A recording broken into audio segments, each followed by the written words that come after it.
We got every fight has gotten his ass beat and why. I haven't watched season 3 yet, so I'm only talking about seasons 1 to 2. Right after this video though, you best believe I'm watching that season 3. First fight is against the flaxans, the alien motherfuckers who literally just randomly pulled up to Earth on a Tuesday afternoon, probably at like 2:33 p.m. and just started fucking killing everybody. Mark and the team start fighting to try and get them to leave, because you're not welcome here. But these dudes are smart aliens. They adapt to everything, so they just keep overpowering them. They then realize that their watches get destroyed, so they age rapidly and they all start dying. And the team, they just start destroying their watches, and then the aliens gotta go back to figure out what they could do next. This was Mark's first time using his powers to actually fight like a world threat.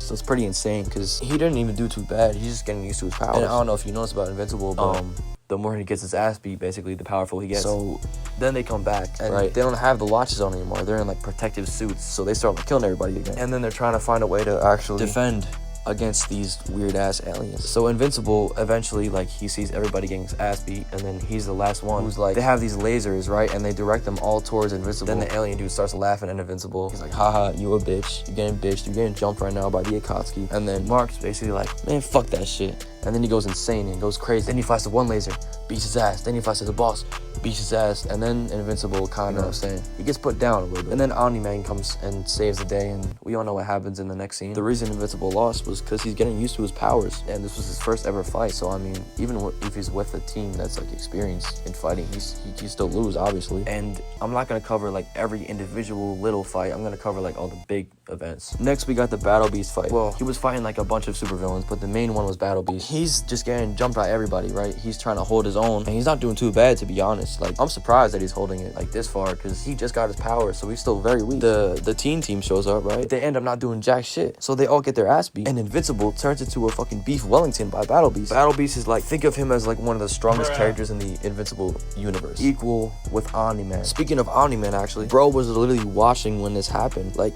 why don't you just fly in there and save your son, bro? Like, what are you doing? So that's why he lost, because he literally just got like his powers, so he's still weak as a bitch. All right, next one is when he fought that weird ass robot that surprise attacked him. This shit is crazy, bro. The only reason he was getting his ass kicked was because the robot came out of nowhere. Like, yeah, he was a strong robot. I don't know, I feel like Invincible should have won that, I'm not gonna lie. But the only reason that like Invincible made it out is because that particular robot, he ended up like looking at himself and seeing a reflection of his face. These are like actual people, like these aren't full-on robots. They're like, they're cyborgs. And then he committed.